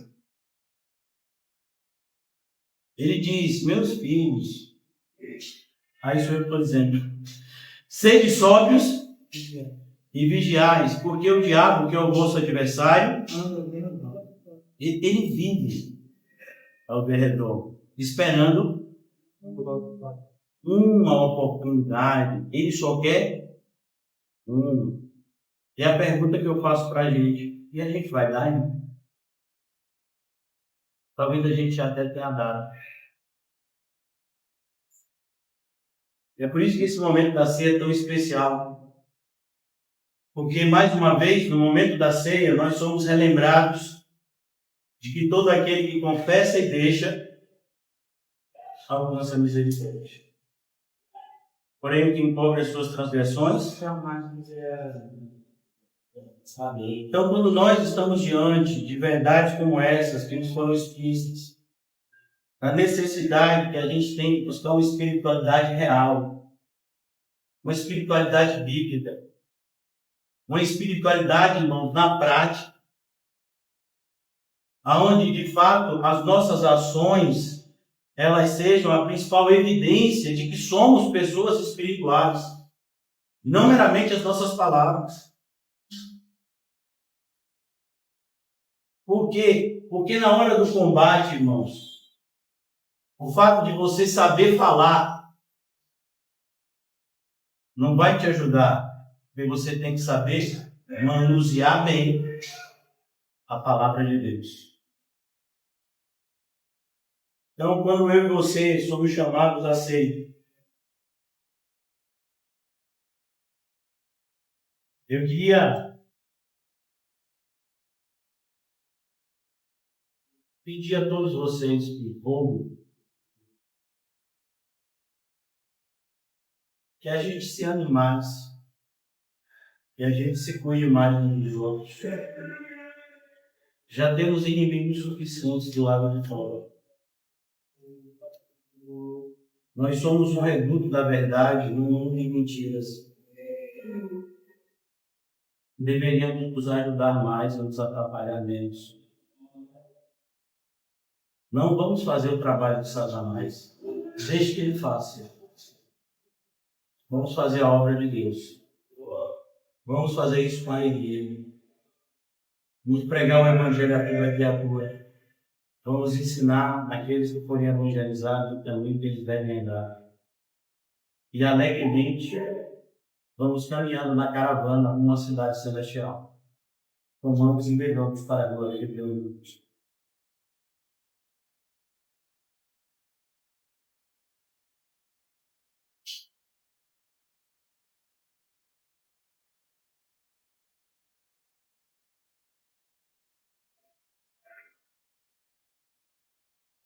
Amado Deus e eterno Pai, bendizemos o Teu nome. Tu que és destituído de toda a honra, glória, louvor e exaltação. Na pessoa do nosso amado Senhor e Salvador Jesus Cristo, clamamos. Ajudai-nos. Salvai-nos, Senhor, de nós mesmos. Salvai-nos, Senhor, dos nossos pensamentos, que muitas vezes são vãos. Das nossas emoções, que muitas vezes são enganosas, das nossas pretensões, que muitas vezes são egoístas. Salvai-nos. Ajuda-nos a cumprir, Senhor, fielmente e cabalmente o ministério que por graça nos foi dado. Não nos deixa novamente viver como se estivéssemos perdidos. Porque já fomos achados, somos ovelhas do teu aprisco, Senhor.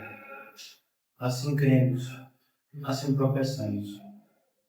Oramos pela nossa comunidade local, em especial a missão que nos foi dada. Ajuda-nos a cumprir, Senhor, o nosso papel como igreja. Oro por cada irmão e irmã nessa manhã. E peço ao Senhor que o Senhor nos conceda crescimento espiritual. Nos conceda um amor genuíno, para que possamos pregar a verdade em amor e ensinar o amor. Sempre vem com a verdade.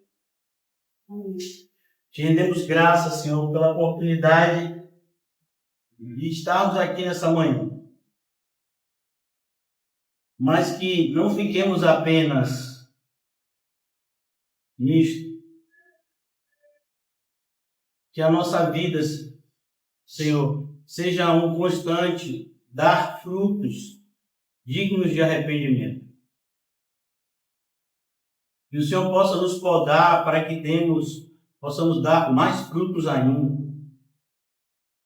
E frutificando em toda boa obra, possamos te alegrar, ó Pai. O Senhor nos conhece, Senhor. Sabe quem somos todos aqui nessa manhã. O Senhor corre em meio à nossa multidão de fraquezas. E nos faz fortes, Senhor, porque sabemos que somos fracos. Em nome de Jesus. Amém. E graças a Deus.